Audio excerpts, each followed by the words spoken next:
આજે આપણે છે તે ઇકોનોમિક્સ અર્થશાસ્ત્ર ધોરણ 11 પાઠ 2 રીતના લખી શકાય. મેં આજે મૂળભૂત સંકલ્પનાઓ અને ખ્યાલ વિશે વાત કરી હતી. પાઠનું નામ ખરેખર મૂળભૂત ખ્યાલો અને સંકલ્પનાઓ આવું છે. બરોબર, આપણે જોયું હતું કે પાંચમા લેક્ચરમાં જે આપણે આજે મળ્યા છે, 4 લેક્ચરની અંદર આપણે જોયું હતું કે સંપત્તિની વાત કરી, કલ્યાણની વાત કરી, કિંમતની વાત કરી, મૂલ્યની વાત કરી. ચાર શબ્દની છે એ આપણે વાત કરી છે. કિંમત, સંપત્તિ, મૂલ્ય અને કલ્યાણ.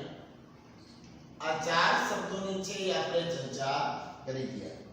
એમાં કિંમતના લક્ષણો, સંપત્તિના લક્ષણો, મૂલ્યના લક્ષણો, કલ્યાણના લક્ષણો, આ બધાની છે એ આપણે થોડી છે ચર્ચા કરી છે. બધાને એકબીજા સાથે સંબંધ છે. સંપત્તિ અને કલ્યાણ સાથે સંબંધ છે, મૂલ્ય અને કિંમત સાથે સંબંધ છે. વ્યવહાર જીવનની અંદર આપણે આ બધા શબ્દોને છે એક સરખા સમજીએ છીએ. બધા જ શબ્દો છે એને આપણે એક માનીએ છીએ, પણ ખરેખર બધાનો અર્થ છે એ અલગ અલગ થાય છે. કિંમતનો અર્થ અલગ થાય, સંપત્તિનો અર્થ અલગ થાય, મૂલ્યનો અર્થ અલગ થાય, કલ્યાણનો અર્થ અલગ થાય. આમ બધાનો અર્થ છે એ અલગ અલગ જોવા મળે છે. હવે આપણે અત્યારે વાત જે કરવાના છે તે ઉત્પાદનના સાધનોની છે એ વાત કરવાની છે કે ઉત્પાદનના સાધનો શું છે.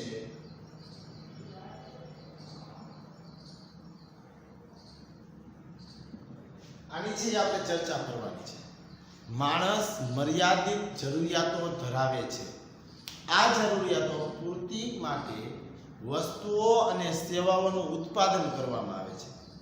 દરેક માણસને બધી જરૂરિયાત પૂર્તિ થઈ જાય એવું જરૂરી હોતું નથી. બધાને બધું જ મળી જાય એવું કંઈ જરૂરી હોતું નથી. ક્યાંક તો માણસની ઈચ્છા અધૂરી છે એ હોય જ છે. એટલે બધી જ જરૂરિયાતો પૂર્તિ કરવા માટે માણસ જે ઈચ્છાઓ ધરાવે છે એ ઉત્પાદનના સાધનો છે. માનવી જરૂરિયાતો સંતોષી શકે તે રીતે વસ્તુ કે સેવાનો ઉપયોગ સ્વરૂપ આપવામાં આવે તેને ઉત્પાદન તરીકે ઓળખવામાં આવે છે. સાદી રીતે કહીએ તો જે ઉપયોગિતા ગુણનું સર્જન એટલે તુષ્ટિગુણ આપણે વાણિજ્યમાં જોયો છે. તુષ્ટિગુણ એટલે શું? તો કે મારી જે જરૂરિયાતો છે એનો મારે સંતોષ મેળવવો. દાખલા તરીકે મને ખૂબ જ ભૂખ લાગી હોય, હું જમી લઉં છું, મને સંતોષ મળ્યો. પાણીની મને ખૂબ જ તરસ લાગી છે, મને અડધો ગ્લાસ પાણી મળી જાય તો સંતોષ મળે. એટલે જે તુષ્ટિગુણનું સર્જન કરવાની પ્રક્રિયા એટલે એને આપણે ઉત્પાદન તરીકે ઓળખીએ છીએ. લાકડાની ખુરશીના સ્વરૂપમાં બદલાવીને તેમાં ઉપયોગિતાનો ગુણ ઉમેરાય છે. આ પ્રક્રિયાને ઉત્પાદન કહેવાય છે. ખબર છે તમને કે આ બેન્ચ છે, પણ બેન્ચ કેમાંથી બની? તો કે લાકડામાંથી, લોખંડમાંથી. પહેલા તો એક સરખું બધું પડેલું હોય, પણ એમાંથી યોગ્ય એની અંદર તુષ્ટિગુણ ઉમેરવામાં આવે, પછી છે તે વપરાશ લાયક થાય અને પછી આપણે ઉપયોગી બને છે. આ પ્રક્રિયાને આપણે ઉત્પાદન તરીકે ઓળખીએ છીએ. તુષ્ટિગુણનું સર્જનની પ્રક્રિયા જે મદદરૂપ બાબત થાય છે તે બાબતોને સાધન તરીકે ઓળખવામાં આવે છે. દાખલા તરીકે આ બેન્ચ બનાવવામાં કોણ મદદરૂપ બન્યું? કરવત મદદરૂપ બની, ખીલી મદદરૂપ બની, લોખંડ મદદરૂપ બન્યું. જે મદદરૂપ થયું એ સાધન અને ઉત્પાદન બે શબ્દ જો અલગ છે. ઉત્પાદનના સાધન આવો શબ્દ વપરાનો છે. ઉત્પાદનના મુખ્યત્વે 4 સાધન છે: જમીન, મૂડી, શ્રમ અને નિયોજન. એક વાતમાં યાદ રાખજો વિદ્યાર્થી મિત્રો, ઉત્પાદનના સાધનો ક્યાં? તો કે શ્રમ, મૂડી, નિયોજન અને જમીન. બરોબર વિદ્યાર્થી મિત્રો, બધાને સમજો ને એટલે તમને એમ મેળે સમજાય.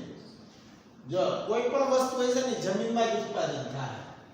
શેના દ્વારા થશે? તો કે શ્રમ દ્વારા. શ્રમ માટે શું ચૂકવવું પડશે? તો કે મૂડી. મૂડી કોને ચૂકવવામાં આવે? તો કે નિયોજકને. જો તમે બધા એક સાથે છે એ સંબંધ ધરાવે છે. કોઈ પણ વસ્તુનું ઉત્પાદન છે એ જમીનમાંથી જ થશે. શેના દ્વારા થાય? તો કે મહેનત દ્વારા. મહેનત કરશે તો એને મૂડી મળશે. મૂડી કોને આપવામાં આવે? તો કે નિયોજક આપશે. ચારે બધા જ છે એ સાધનો એની અંદર જોવા મળે છે. આ મુખ્યત્વે રાષ્ટ્રની કુલ આવક, વાર્ષિક આવક ઉત્પાદનના આધારે આ 4 ઉત્પાદનના સરળતાના આધારો છે. ઉત્પાદનની પ્રક્રિયામાં ચારેય સાધનનું ખૂબ જ મહત્વનું સાધન છે. વહેંચણીની ન્યાયની પ્રક્રિયા ઉત્પાદનના ચારેય સાધનોના ઉત્પાદનમાં તેમણે આપેલા ફાળા મુજબ વળતર આપે છે. ઉત્પાદનના મૂળ તો બે સાધનો છે, કુદરત અને માણસ. મેન મુખ્ય આ જ છે, કુદરતમાં જે જોવા મળે તે અને માણસ તરીકે. ઉત્પાદનના ચારેય સાધનોનો આપણે છે જુદી જુદી રીતના પરિચય મેળવીએ. સૌ પ્રથમ આપણે જમીન વિશે વાત કરીશું. જમીન છે અથવા ભૂમિ છે એ કઈ રીતના ઉત્પાદનનું સાધન છે. સામાન્ય વ્યવહારમાં જમીન એટલે પૃથ્વીની ઉપરની સપાટી જે માણસ જ્યાં વસવાટ કરે છે તે. પણ અર્થશાસ્ત્રમાં જમીનની છે વિસ્તૃત વ્યાખ્યા આપી છે અલગ. પ્રોફેસર માર્શલના મત અનુસાર છે મનુષ્ય ઉત્પાદનને મદદરૂપ થતા કુદરતી પરિબળોને જમીન એટલે કે હવા, પાણી, સૂર્યપ્રકાશ, આબોહવા આ બધા સમૂહ એટલે એને જમીન તરીકે ઓળખવામાં આવે છે. જમીનમાં કોણ કોણ આવે તો કે હવા, પાણી, સૂર્યપ્રકાશ, આબોહવાનો સમૂહ અને જમીન. આ બધું ઉત્પાદનમાં મદદરૂપ ખનિજ, ખાણ, પર્વત, નદી, ગરમી તમામને જમીન ગણીએ છીએ. તો જમીનના મુખ્યત્વે લક્ષણો છે એ આ મુજબના હોઈ શકે છે. જમીનના લક્ષણો ક્યાં તો કે જમીન છે એ કુદરતી બક્ષિસ છે, તે માનવ સર્જિત નથી. જમીન છે એ કુલ પુરવઠો એનો સ્થિર છે, ક્યારે વધશે નહીં, બરોબર ને. સ્થિર એટલે એમાં કોઈ વધારો ઘટાડો થાય નહીં. જમીન ભૌગોલિક રીતે અગતિશીલ છે, કે એ કોઈ જાતી નથી જમીનને કોઈ લઈ જઈ શકે એક જગ્યાએ બીજી જગ્યાએ. તેની ફળદ્રુપતા પણ જુદી જુદી છે એ જોવા મળે છે. ભૂમિને મળતા વળતરને શું કહેવામાં આવે છે કે ભાડું તરીકે છે એ ઓળખવામાં આવે છે. આ જમીનની વ્યાખ્યા અને જમીનની અંદર કોનો સમાવેશ થાય એના વિશે આપણે થોડી ઘણી ચર્ચા કરી. હવે આવશે શ્રમ. અન્ય વ્યક્તિના દેખરેખ હેઠળ કે સૂચના હેઠળ વળતરની અપેક્ષા સાથે થતું જે શારીરિક કે માનસિક કાર્ય તે શ્રમ છે. તે કરનારને શ્રમિક કહેવાય. કામ કરનાર વ્યક્તિને શ્રમિક અને જે થાય છે તેને શ્રમ. હું દાખલા તરીકે તમને ભણાવું છું, બદલામાં મને પૈસા મળશે તો અમારો શ્રમ કહેવાય, અમારી મહેનત કહેવાય, કામ કહેવાય. પણ અર્થશાસ્ત્ર માને છે કે ઉત્પાદનના બે મૂળભૂત સાધનો છે, કુદરતી પરિબળ એટલે જમીન અને માનવ એટલે શ્રમ. આખું જે ઉત્પાદનના સાધનોની અંદર આ મુખ્ય બે છે, જમીન અને શ્રમ. મૂડી અને નિયોજક છે એ પછીની વાત છે, પણ આ જે બે છે એની અંદર છે આનો સમાવેશ થતો જોવા મળે છે. હવે ત્યાર પછી ઉત્પાદનના જે સાધનો છે તેના વિશેની જે વાત કરીએ,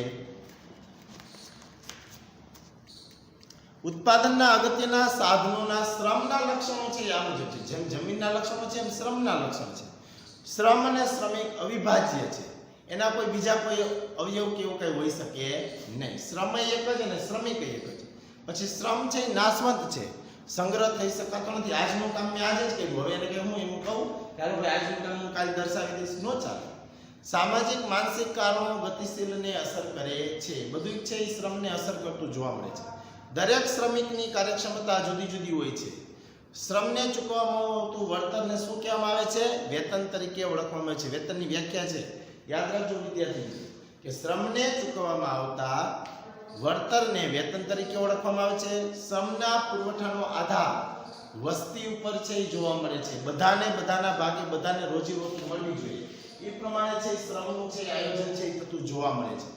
આ શ્રમના છે એ લક્ષણો છે, શ્રમના આધારે એના લક્ષણો છે એ થતા જોવા મળે છે. ત્યાર પછી આપણે ત્રીજો ટોપિક છે એ મૂડી. જમીન, શ્રમ અને મૂડી, અને પછી નિયોજન. આ આધુનિક ઉત્પાદન પ્રક્રિયાના અગત્યનું જે ગણાતું સાધન હોય તો એ મૂડી છે. આપણે ખબર જ છે કે નાણું એ બહુ મહત્વનું છે. નાણાં વગરનું નાક થયું ને નાણે નાથા લાલ. પૈસો છે એ મહત્વનો છે. શ્રમ અને જમીન એ કુદરતનું સર્જન છે, જ્યારે મૂડી એ માનવ સર્જિત ઉત્પાદનનું સાધન છે. મૂડી એટલે એવી ભૌતિક વસ્તુઓ કે જે ઉત્પાદનમાં મદદરૂપ થાય છે. મૂડીને ઉત્પાદનનું ઉત્પાદિત સાધન છે એ માનવામાં આવે છે, કારણ કે મૂડી એ એવી ભૌતિક વસ્તુ છે કે જેનું ઉત્પાદન થયું કે હવે તે ઉત્પાદનમાં મદદ કરશે. દાખલા તરીકે ટ્રેક્ટરનું ઉત્પાદન થયું તો હવે તે ખેત ઉત્પાદનમાં મદદ કરશે. એટલે મૂડી છે એ આપણે એના મૂડી કોઈ રોકે તો શેના માટે રોકે? ભાઈ એના ડબલ પૈસા થાય એટલા માટે. કોઈ એમ નહીં કે ભાઈ હાલો મેં ધર્માદા માટે છે મૂડી આપી છે, એવા વ્યક્તિઓ હોય પણ એ સારા કાર્ય માટે આપતા હોય. બાકી હું જે કાંઈ પણ સાધન સામગ્રી ખરીદી તો એને પાછળનું મુખ્ય અર્થ એ હોય કે મને ઉપયોગી બને. મૂડી અને સંપત્તિ વચ્ચે પણ છે એ તફાવત છે, કારણ કે સંપત્તિ પણ ભૌતિક હોય છે, પણ બધી જ સંપત્તિ ઉત્પાદન પ્રક્રિયામાં ઉપયોગી થતી હોતી નથી. મૂડીના લક્ષણો: ઉત્પાદનનું માનવ સર્જિત સાધન મૂડી છે. સૌથી ગતિશીલ ઉત્પાદનનું સાધન છે એ મૂડી છે. મૂડીનું સર્જન, મૂડીનું વળતર તે વ્યાજ તરીકે ઓળખવામાં આવે છે. અછત ધરાવે તે સાધન તેને પણ છે એ મૂડી તરીકે ઓળખવામાં આવે. જો આપણે અછત શબ્દ આગળ આવી ગયો, અછત, ઉપયોગિતા, ત્રણ શબ્દને છે આપણે સંપત્તિની વ્યાખ્યામાં જોયા. વિદ્યાર્થી મિત્રો યાદ રાખવાના છે. અને ત્યાર પછી હવે છે નિયોજક. ઉત્પાદન સાધનોનું સંયોજન કરનાર એને નિયોજક તરીકે ઓળખવામાં આવે છે. જો કે વ્યવસ્થાપક અને નિયોજક વચ્ચેનો જે સંબંધ છે, તફાવત છે, તે અલગ છે. વ્યવસ્થાપક વેતન પ્રાપ્ત કરનાર કર્મચારી છે, જે સાધનની શું કરે છે? વ્યવસ્થા કરે છે. દરેક ઉત્પાદનના સાધનો છે એની વ્યવસ્થા કરે છે.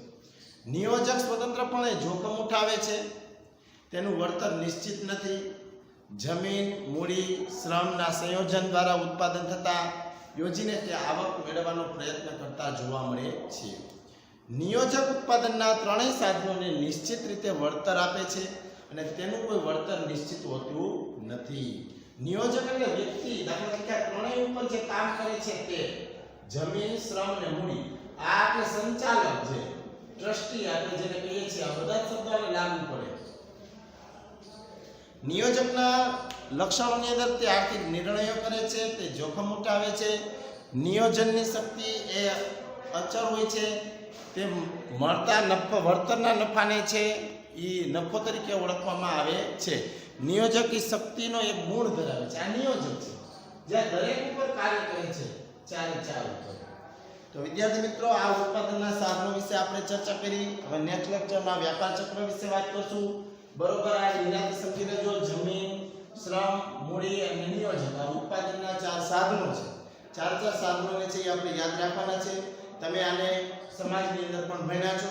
હવે નેક્સ્ટ લેક્ચરમાં આપણે વાત કરશું ઉત્પાદન ચક્રની.